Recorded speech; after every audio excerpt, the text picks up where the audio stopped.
Auburn, speaking of winning, speaking of covering, Auburn wins very impressively, 82-70. This was a back and forth affair for, basically the majority of the game. But Auburn kind of just pulled away there late, and I think this was, a big statement because Auburn had kind of been playing around. They had lost 3 or 4 coming to the tournament.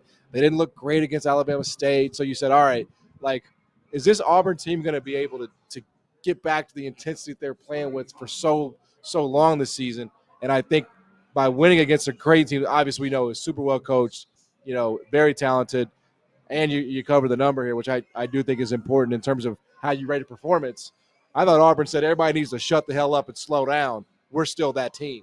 Well, they got a big performance from Tahad Pettiford. They needed that. I think he had 25, hit a bunch of threes early, got going early. 23 in 32 minutes. He played 32 minutes. Yeah, Tahad Pettiford got going. Chad Baker-Mazara hit some big shots early to kind of get them rolling. And I thought the biggest thing was they withstood that punch from Creighton. Creighton hit 9 threes in the first half. There was one point they were up by 5 early in the second half, right? And that is the kind of thing where we've seen this Auburn team before get in the hole, sulk, get upset, get annoyed, pointing fingers, or like it's not working. We haven't seen them dig deep all that often, dig deep in grind games, especially late in the year is what I mean. They've done that before. Late in the year, it was kind of they get punched in the mouth, and they reeled a little bit. They got punched in the mouth by Ryan Kalkbrenner and Stephen Ashworth and Jemiah Neal, and they ate that punch, came right back, won the game. I thought it was a really impressive performance. Janai Broom, you got the box score up. Janai Broom, what did he finish with?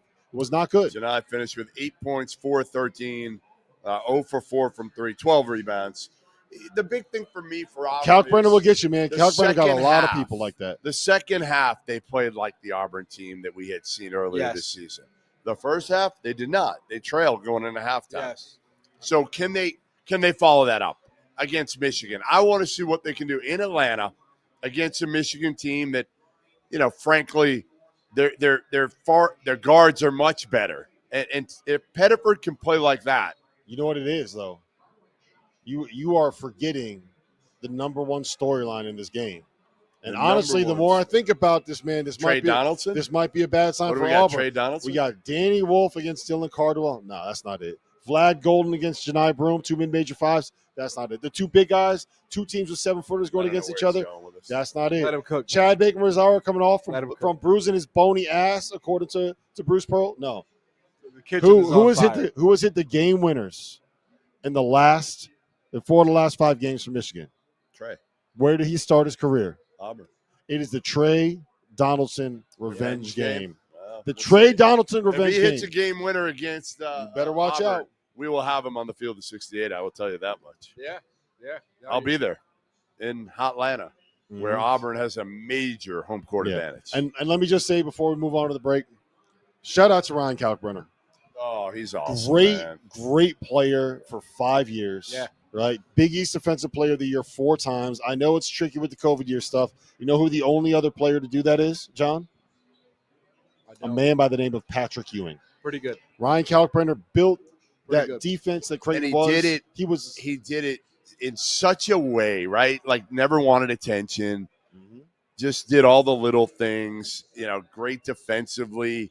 We always wanted more out of him offensively, I feel like. And he did it for the most part this season because it was needed of him. But he was like the consummate pro and the consummate teammate, all about the right things. I will say this, as a fan of a team that is in the Big East, I am sad to see Ryan Kalkbrenner and Cam Jones leaving this conference. Yeah. I am also thrilled that Cam Jones and Ryan Kalkbrenner are out of this damn conference, man, because those 2 boys could play. Well, listen,